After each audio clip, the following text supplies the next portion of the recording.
Ya, kita lanjutkan lagi, Mbak Iva. Tapi kan artinya apapun yang dilakukan dengan tindak kekerasan, baik itu oleh orang tua siswa dalam konteks ini maupun guru kan tidak dibenarkan kan, Mbak. Khawatirnya dampaknya terhadap anak seperti apa? Betul kata Mbak ya tadi ya. Jadi semua ya, baik orang tua, guru, siswa, kita pun orang tua tidak boleh. Karena ketika kita melakukan, sebagai orang tua nih ya, ketika kita melakukan kekerasan, itu akan menjadi memori ya, di coping strategi bagi anak-anak. Oh ternyata ketika aku ada masalah, aku pakai kekerasan. Penyelesaiannya. Karena itulah yang dia lihat. Kenapa dia melakukan kekerasan? Karena biasanya orang tua atau orang yang melakukan kekerasan itu menggunakan otak bagian bawah, itu otak reptil. Jadi ketika ada masalah, ngamuk aja dulu gitu, biar semua diam, biar semua tenang, biar cepat selesai. Padahal ada hal lain gitu, ada otak bagian tengah itu namanya otak mamalia atau tempatnya berkasih sayang, tempatnya marah, sedih, benci, bingung gitu ada di sini. Nah itu biasanya membuat anak itu menjadi merasa berduka, seorang orang tua menjadi cinta sama anaknya. Dan otak bagian depan itu otak manusia yang justru jarang dipakai. Ini isinya adalah apa, kenapa, bagaimana. Nah, ketika yang kita gunakan hanya otak bagian sini, semua permasalahan akan selesai dengan kemarahan.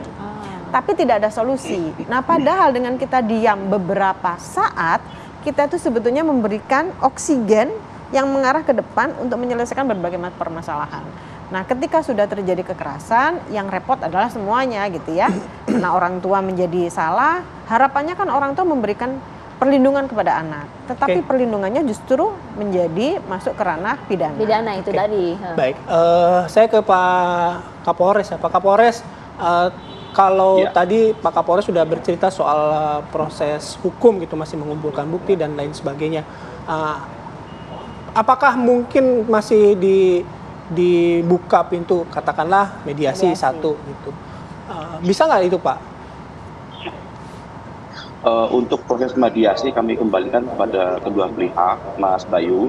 Namun untuk saat ini kami sependapat dengan Bu Iva bahwasanya memang kedua versi, mungkin kedua belah pihak punya versinya masing-masing. Namun apapun itu, aksi-aksi kekerasan tidak boleh terjadi terutama di lingkungan pendidikan. Oleh karena itu memang proses hukum yang cepat, optimal, yang berimbang memang harus segera dilaksanakan supaya peristiwa-peristiwa seperti ini tidak terjadi lagi ke depan. Kurang lebih seperti itu, Mas Bayu, Maria. Oke, kami juga ingin menyampaikan ya, sebelum Ayah nanya itu, kami juga sudah mengundang perwakilan dari wali murid dan juga pelaku gitu ya. Tapi sampai pagi hari ini belum bisa meluangkan waktu.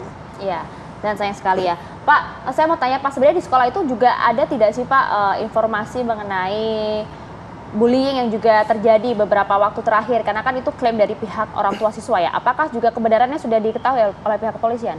Sebagai klarifikasi. Belum terkonfirmasi Mbak Maria. Jadi info-info seperti itu memang beredar, namun sampai dengan saat ini belum ada laporan resmi di kepolisian. Mengenai kasus ini memang pihak kepolisian memang tidak bisa serta-merta menolak laporan, bahwasanya memang dari satu pihak ada laporan penganiayaan dengan korban Pak Jarman, di lain sisi juga ada laporan perlindungan anak yang dilaporkan oleh wali murid. Kepolisian dalam hal ini Polres Rejang Lebong memang kita tidak bisa menolak laporan, Mbak. Namun dari dua laporan yang ada itu kita laksanakan penyidikan secara berimbang. Nanti akan kita tentukan pada saat gelar perkara untuk menentukan duduk permasalahannya.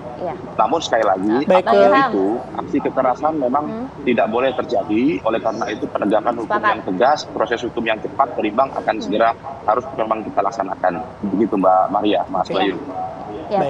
Siap Pak. Terakhir saya mau ke Bang Ilham. Bang, ini kan prosesnya sudah berada di proses hukum, masih berjalan begitu ya. Harapan dari pihak keluarga, termasuk orang tua Anda seperti apa?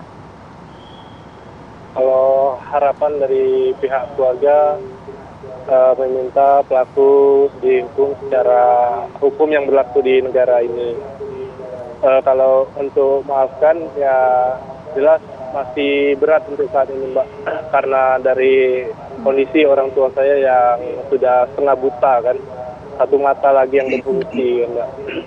Ditambah dengan penyakit diabetes yang diderita, jadi luka itu akan semakin lama sembuhnya. Baik, terima kasih Mbak Ilham. Semoga lekas sembuh ya ayahnya. Pak Kapolres juga terima kasih waktunya pagi hari ini, Mbak Iva juga terima kasih waktunya pagi hari ini.